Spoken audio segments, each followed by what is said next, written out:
Hello बच्चों, आज हम एल्डोल रिएक्शन डिस्कस करने वाले, इसकी शॉर्ट ट्रिक आपको देने वाले। इसकी कंडीशन आपको पता है, एल्डोल के लिए में प्योर कार्बोनेट चाहिए विद अल्फा हाइड्रोजन के साथ। उसके साथ ही साथ आपको रिएजेंट के लिए डाइल्यूट बेस चाहिए और आपको एल्डोल प्रोडक्ट बनेगा। अगर आप ट्रीट कर रहे होंगे तो फाइनली इवन सीपी के थ्रू भी आपको प्रोडक्ट ऑब्टेन होने वाला है। तो इसके लिए ट्रिक ये है कि जब भी आपको एल्डोल प्रोडक्ट बनाना है तो पहले प्योर कार्बोनेट जिसका अल्फा मोर रिएक्टिव है उसको हाईलाइट कर लीजिए।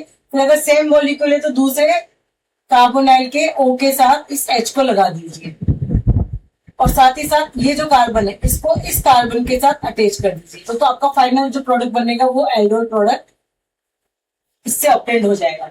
अब अगर आपको एल्डोल प्लस इवन सीपी के थ्रू प्रोडक्ट बनाना है तो उसके लिए आपके पास ट्रिक है कि वही जो अल्फा हाइड्रोजन है उसको मार्क कर लीजिए दोनों को, साथ ही साथ दूसरे प्योर कार्बोनाइल के ऑक्सीजन को मार्क कर लीजिए और इन दोनों से आप वाटर मॉलिक्यूल निकाल दीजिए। और वाटर मॉलिक्यूल निकालने के बाद बाकी के कंपाउंड को, रेस्ट ऑफ द कंपाउंड को एज इट इज ऐसे कैसे जोड़ दीजिए। जैसे यहाँ पर एक कार्बन इस डबल बॉन्ड कार्बन के साथ जोड़ दीजिए तो आपको इसमें एल्डोल प्लस इवन सीबी का प्रोडक्ट ऑब्टेन हो जाएगा। बस एल्डोल प्रोडक्ट बनाने के लिए हमें ध्यान देना है कि कब आपके पास सेल्फ बनेगा, कब आपके पास क्रॉस बनेगा। तो अगर आपके पास एक ही टाइप का रिएक्टेंट है जिसके पास अल्फा हाइड्रोजन है तो आपको पता है कि आपके पास सेल्फ ही प्रोडक्ट बनेगा, जैसे कि इस रिएक्शन के अंदर हमने बनाया है।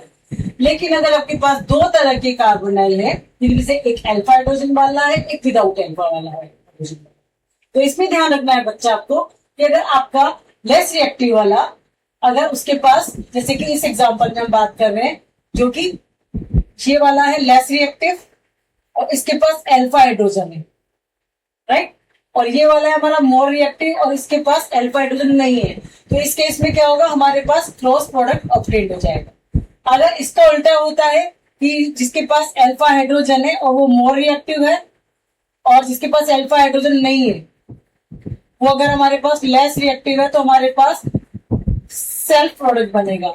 सो ये ट्रिक आपको क्वेश्चन सोल्व करने में बहुत हेल्प करेगी। Thank you, bye bye.